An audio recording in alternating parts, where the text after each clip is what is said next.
Well, the U.S. president is once again taking aim at Canada, this time threatening to block the opening of a new major trade corridor between Windsor and Detroit. The Gordie Howe Bridge was supposed to open this year. U.S. President Donald Trump is threatening to block the opening of a new bridge linking Windsor, Ontario and Detroit, Michigan. It's the Gordie Howe Bridge that's supposed to open later this year. The opening of the nearly $6.5 billion bridge, funded entirely by Canada, is under threat tonight. Donald Trump declaring on social media he will try to block the opening of the Gordie Howe International Bridge. A late-night message from the White House sent shockwaves through one of North America's most critical trade corridors.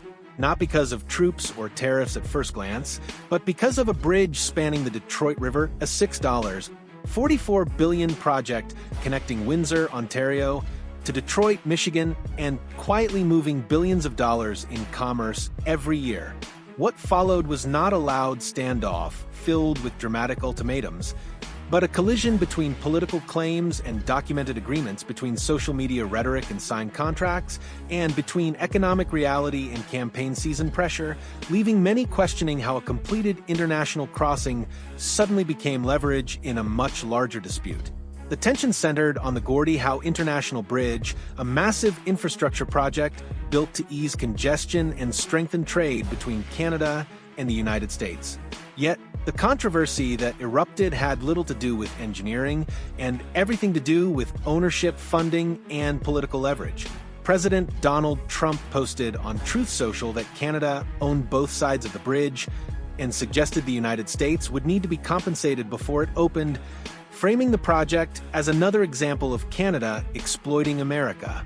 The post was blunt and confrontational, landing amid already simmering trade tensions, including Ontario's restrictions on American alcohol sales and Prime Minister Mark Carney's recent trade agreement with China that reduced Chinese tariffs on Canadian canola from 85% to 15%, while opening an estimated $7 billion in new export opportunities for Canada.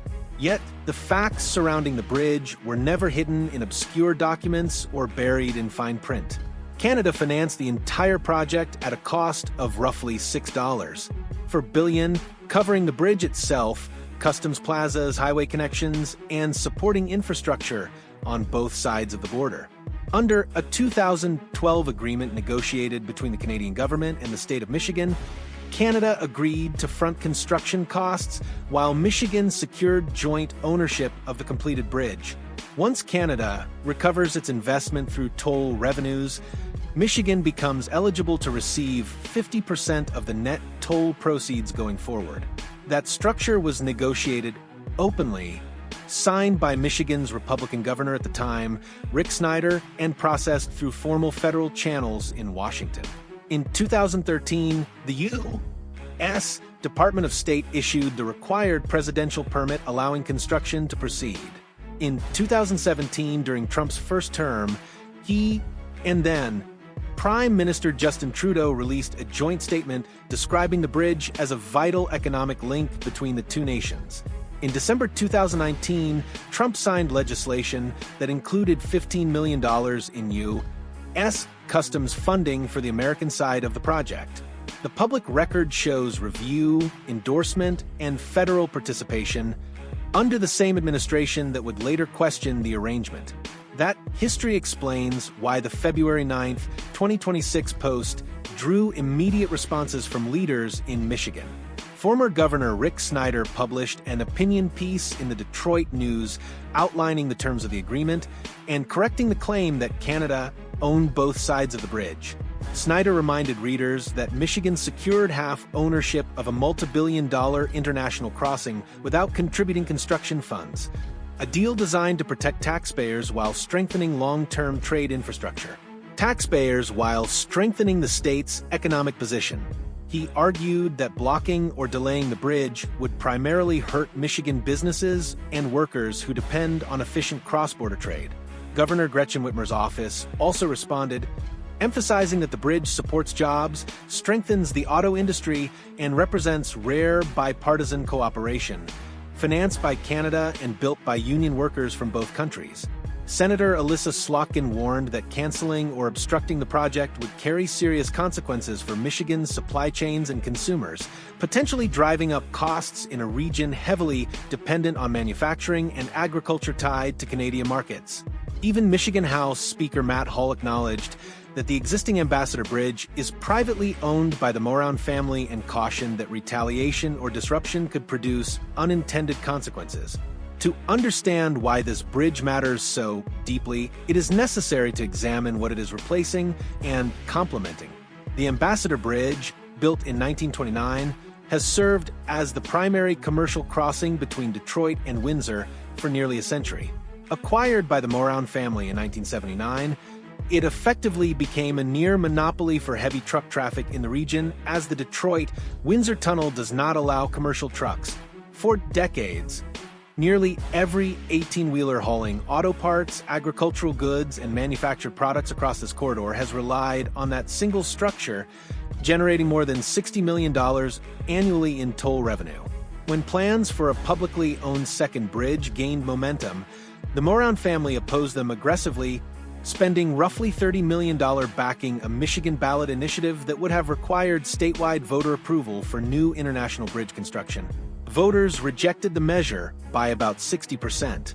Multiple federal lawsuits claiming exclusive rights to any new Detroit-Windsor crossing were filed and ultimately dismissed, including an appeal the Supreme Court declined to hear. During Trump's first term, advertisements aired urging him to cancel the new bridge. Yet, his administration continued to provide regulatory approvals and funding support. The Gordie Howe International Bridge was designed to address both capacity and resilience. The Detroit-Windsor corridor handles roughly 1/4 of all merchandise trade between Canada and the United States, making it one of the most critical economic arteries on the continent. The North American auto industry depends on parts crossing the border multiple times before a finished vehicle reaches a showroom. Delays at a single crossing can ripple through assembly plants in Michigan and Ontario, increasing costs and reducing productivity. Unlike the Ambassador Bridge, whose Canadian approach funnels trucks through city streets in Windsor before connecting to highways, the Gordie Howe Bridge links directly to Ontario's Highway 401 and Interstate 75, creating a true freeway-to-freeway connection that eliminates urban bottlenecks. A University of Windsor study estimated that the new crossing could reduce commercial transit times by up to 20 minutes per trip, savings that, over a 30-year period, could total approximately $2. $3 billion for trucking companies and the industries they support. Those savings would benefit American manufacturers and agricultural exporters just as much as Canadian firms. Against that economic backdrop, the political dispute appeared increasingly disconnected from the documented terms of the agreement.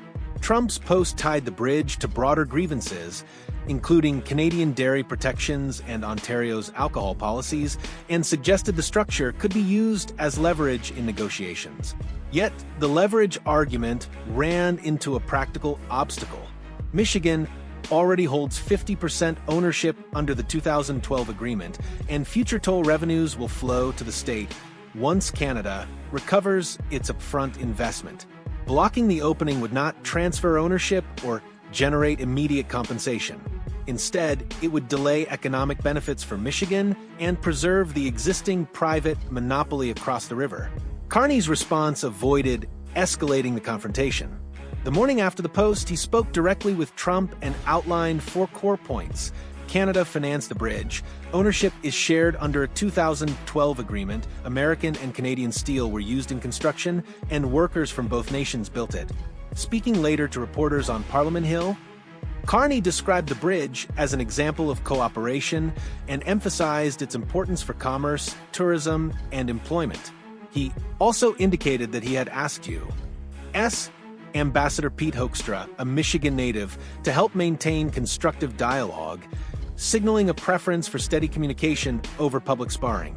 Meanwhile, domestic political dynamics in Washington added another layer.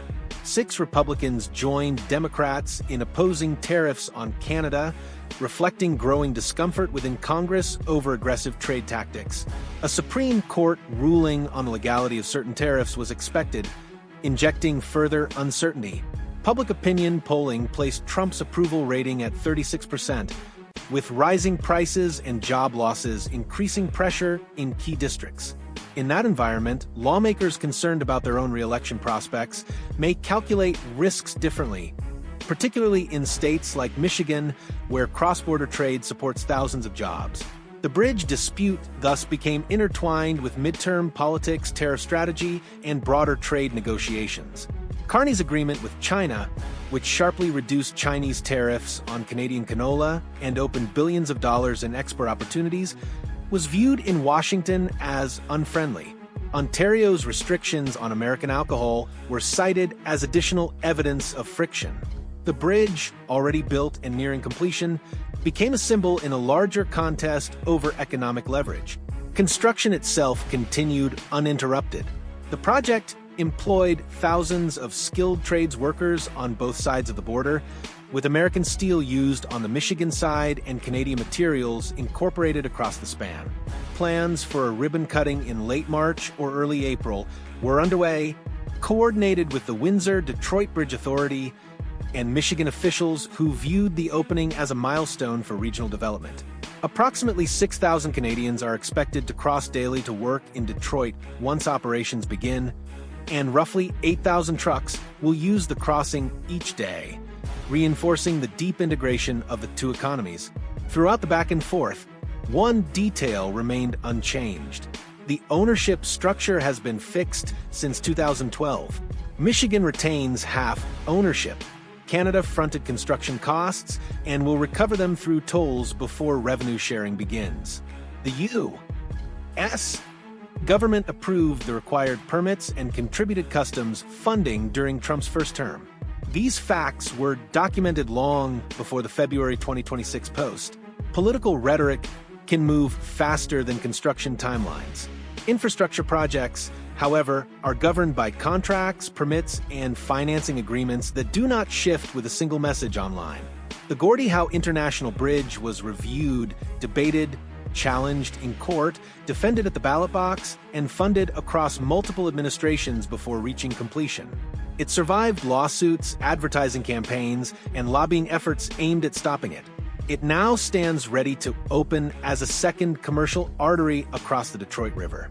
The episode revealed how quickly a complex, decade-long infrastructure effort can be reframed as a political flashpoint. It also showed the limits of that reframing. When confronted with written agreements and bipartisan support at the state level, leaders in Michigan, both Democratic and Republican, kept their focus on protecting jobs, supply chains, and long-term revenue for the state rather than inflaming cross-border tensions.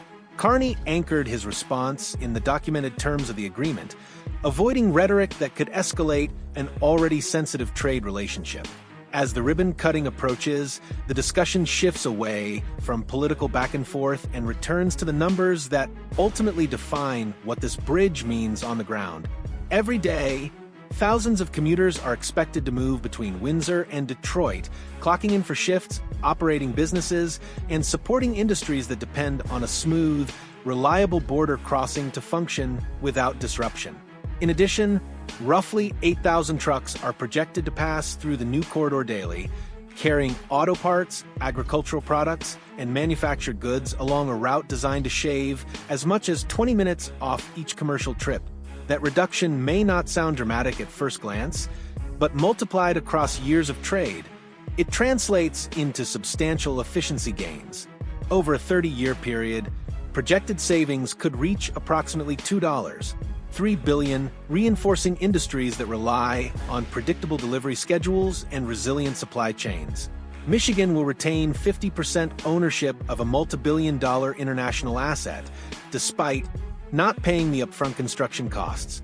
Once Canada recovers its initial investment, toll revenues will be distributed according to a revenue-sharing structure negotiated more than a decade ago and locked into a formal agreement. With all of that in mind, the question becomes clear. What stands out more, the political noise surrounding this project or the long-term economic math that continues to drive it forward? Does this represent strategic positioning in a broader trade dispute, or an unnecessary risk aimed at a corridor that supports thousands of jobs on both sides of the border. And when infrastructure of this scale becomes